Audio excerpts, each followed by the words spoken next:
Riaditeľka štátneho veterinárneho a potravinového ústavu v Dolnom Kubíne čelí žalobe za plagiátorstvo. Jej bývalý podriadený tvrdí, že porušila jeho autorské práva. Do svojej dizertačnej práce totiž odkopírovala celý jeho článok. Za prácu získala titul PhD.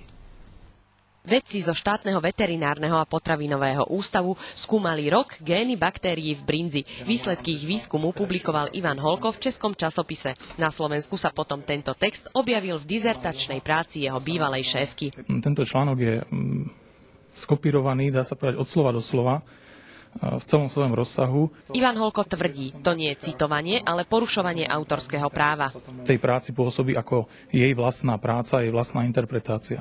Riaditeľka veterinárneho ústavu pokus o mimosúdnu dohodu odmietla. Ivan Holko preto podal žalobu na okresný súd. Ja sa k tomuto nebudem momentálne vyjadrovať. Môžem len to povedať, že s tým absolútne nesúhlasím a to všetko sa ukáže potom na súde. Dožadujeme sa verejného ospravedlnenia a náhrady nemajetkovej újmy.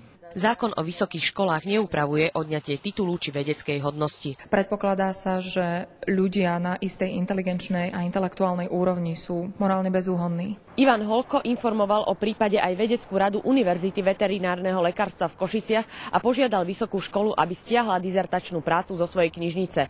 Miriam Števková a Blanka Dolková, TA3.